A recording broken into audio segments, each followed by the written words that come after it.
Selamat pagi, siang, sore, dan malam. Salam sejahtera berkah dalem. Nama saya Kando Groho, S1 Farmasi. Saya akan menjelaskan tentang rangkuman saya tentang kepemimpinan. Kepemimpinan atau sebutan leadership adalah kemampuan seseorang untuk mempengaruhi, mengarah, dan menggerakkan orang lain atau kelompok agar mencapai tujuan kerjasama yang telah ditetapkan. Tujuannya adalah mewujudkan visi bersama dengan cara yang bijaksana sambil memperhatikan kesejahteraan dan perkembangan orang yang dipimpin. Teori kepemimpinan ada berbagai macam ya, tapi saya menjelaskan satu persatu. Yang pertama adalah trait theory of leadership atau teori sifat. Pemimpin yang baik memiliki kepribadian konsisten dan positif berdasarkan Big Five personality traits. Seperti yang pertama itu adalah openness to experience, terbuka pada hal baru. Kedua, conscientious, disiplin, mampu mengendalikan diri. Tiga, extraversion, bersemangat, energik, dan komunikatif. Agreeableness, sesuai yang di video dosen tadi, adalah agreeableness itu artinya ya seperti rendah tadi, tidak mudah ikut-ikutan atau plagiarisme, berpikir kritis. Dan yang terakhir, neurotic games, yaitu termasuk rendah. Itu artinya adalah tidak mudah gugup, tenang, dan percaya diri. Itu harus dikembangkan ya guys.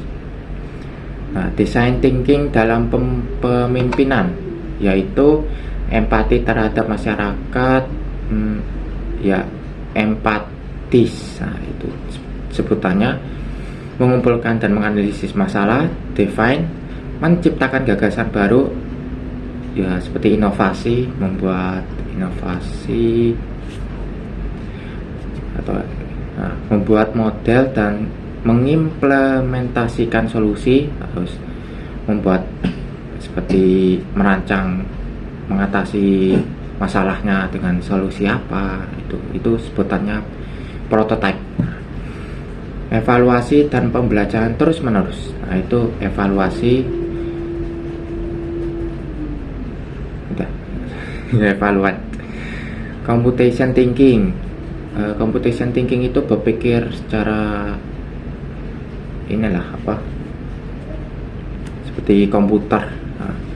Pertama itu deceptions, yang artinya itu memecahkan masalah. Kedua, pattern recognition, mengenali pola, harus dikenali. Tiga, abstraction, menyederhanakan dan fokus pada inti masalah. Algorithm design, itu atau desain algoritma untuk merancang langkah-langkah penyelesaian. Terakhir, evaluasi, yang sama seperti yang tadi, design thinking, itu menilai efektivitas solusi. Critical discourse analysis, analisis wacana kritis artinya itu.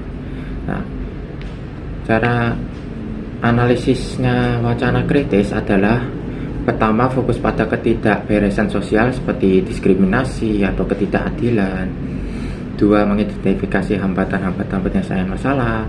Tiga, menyadari bahwa konflik sosial kadang mendorong perubahan positif. Jadi kalau ada masalah itu harus diselesaikan secara positif. Keempat, menemukan cara untuk mengatasi hambatan tersebut. Berdasarkan nilai rohani yang sesuai yang saya mempunyai Alkitab.